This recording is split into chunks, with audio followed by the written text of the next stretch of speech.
Daisy Link has been a lot of things in her 30 years. A wife, a mother, an accused murderer, and for a time, a scientific curiosity, a medical marvel. In 2022, Daisy shot her husband, Pedro, in the leg in a South Florida alleyway. She says she did it in self-defense after years of abuse. Too bad for her, though, and for Pedro. The bullet hit an artery, and Pedro bled out and died. Daisy was charged with his murder and promptly locked up in the county jail. Her trial began just this week, but it is what happened to Daisy Link while locked up in that county jail in the fall of 2023 that made her such a media and medical sensation, not to mention made her a mom. Daisy Link got pregnant. The thing is, she hadn't been in contact with men, and authorities found no evidence of sexual battery, guards and stuff. But DNA tests showed something that did make sense, that the father was, in fact, a fellow inmate. What didn't make sense is that he was separated from her by 2 floors. This is the baby daddy in question. His name is Juan DePaz, and like Daisy, he's an accused murderer. There's somebody for everybody, folks. DePaz's cell was on the 6th floor. Daisy's was on the 4th floor. And jails don't exactly have mixers, on Friday nights. So how on earth did these two even meet, let alone, make a baby? Corrections officials wanted to know the very same thing, so they got down to the nitty-gritty and they investigated. And now my colleague, Brian Entin, has gotten his hands on some video and some handwritten notes and phone calls that really tell the whole story. And you have to see it to believe it. The key to the mystery is an air duct. Here's the baby daddy himself sort of starting it all off.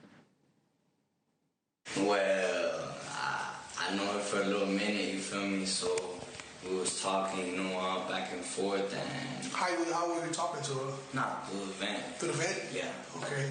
Through the vents. Anybody would say I'm crazy or you talking to the vent, yeah.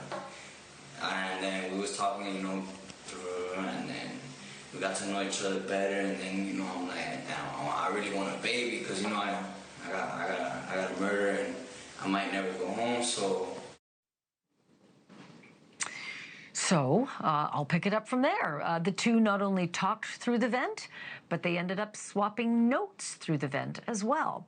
And we got copies of them. Here's one where Joanne writes, "My snuggle-wuggle baby girl." I wonder what kind of credit he gets for that in prison. Well, jail right now. Another note looks like a list of baby names. And Daisy says they were able to send their notes through the air duct on a cable that they'd fashioned out of bedding material. And one day, they realized that if they could pass notes back and forth, they could pass other things, more personal things, such as Juan DePaz's semen. Stay with me. DePaz would later tell a reporter, and I will quote him, "I put the semen in saran wrap every day, like 5 times a day, for like a month straight, and then sent it down the line to Daisy on the 4th floor, who, in her words, administered it with a yeast infection applicator." So yeah, creative. Before this was all common knowledge, the pair even discussed their plans on the phone. Remember, they'd never met face-to-face. So have a listen to that conversation. Are you think you're pregnant? I don't know. I still haven't had my period.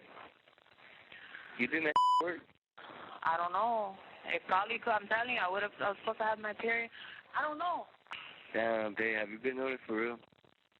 I swear to God on my kids, I do it every time. Real, for real, like deep, like in there? Yes. You make sure yes. it's in there? Yes, like swimwear. Because real sperm's supposed to be in you, then shoot out like a water hose. It was definitely in me, all the way in there. I did it every time. Okay, I did hear the laughing. I'm going to ask about that in a minute. But if your head is spinning right now, how would you like to be Daisy Link's mom when her incarcerated daughter broke the news to her by phone? Oh, we have that too. Take a listen. Under 24-hour lockdown because I'm pregnant. full of I swear to God. You're full of This is shocking. What do you mean? I'm going to sue. I'm going to get out. You know how much I could sue them for? This is all planned. I can get out now. If they would have let me out of the Arthur hearing, I wouldn't have got pregnant. You know what? You're stupid. Don't talk on this phone.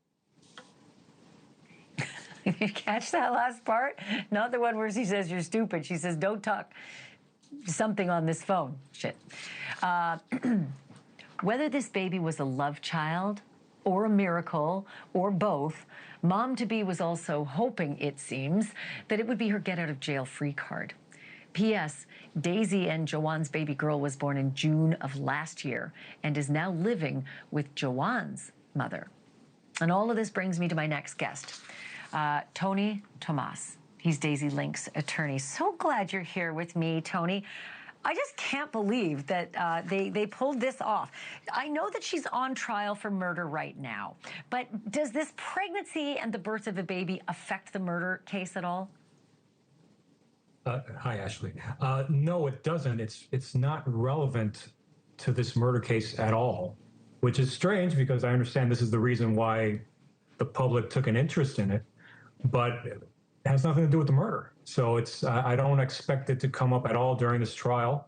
If the government tries to bring it up, I'll object, and I suspect that the judge will sustain it, and it will not be. She won't permit it to be discussed because it has nothing to do with the murder. I can see how you say it's not relevant, although just the issue of credibility, because she's taking the stand, right? I should just check that for starters. If she's on the stand, then her credibility could be impeached, correct? Most likely she will take the stand. However, this not only is this far removed from the shooting in terms of time, but there's no nexus, there's no relevance. So unless I open the door to that topic in some way, which I will not, which I do not intend to, I don't see how the government's going to be able to bring it up. Nor should they, really. Yeah, I see what you're saying. I'm trying to figure out how they might be able to impeach her credibility by saying, here's her sneaky behavior on a public telephone line, a recorded telephone line, saying that she planned to have a baby to get herself out of jail in a sneaky and really unorthodox way. I see what you're saying, though. I could see that would be something that would be questioned and certainly objected to. And I get the issue about credibility. I don't know how sneaky it is when she's talking about it on a phone that she knows is being recorded, but I see what you're saying. Yes. I only think that her mom thought she was stupid for saying it on the recorded line, and I'll tell you what, I've met my fair share of inmates. I don't think they're Mensa, all of them. Certainly some of them are, but not all of them. Let me ask you this. If your client is convicted in this murder and is sentenced to an appropriate term, it will be a long one for murder, is she going to have any chance to see that baby? I have no idea what the rules and regulations are in your jurisdiction for maternal visits with children. Do you have any idea? Has she even inquired? I don't believe she's inquired. If she gets convicted, she's facing a minimum mandatory sentence of 25 years because this crime involved a gun and the discharge of a gun causing death or great bodily harm.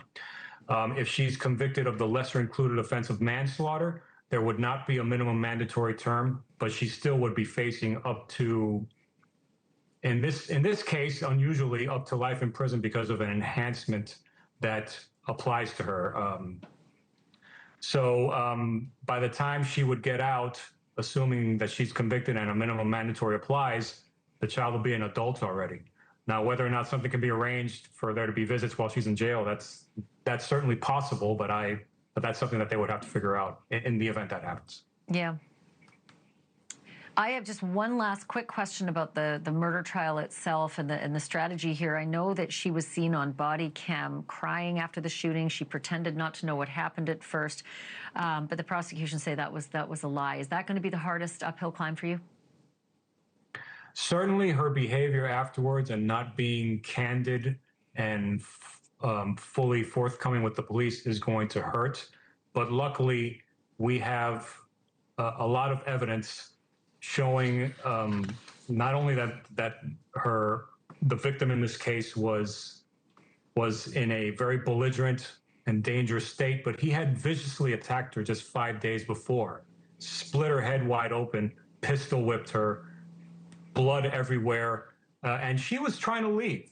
She ended things with her. He was not welcome there. She asked him to leave repeatedly. And before the shooting, you can even see on video, he's screaming, basically telling her, I'm not going to leave. You're going to have to kill me.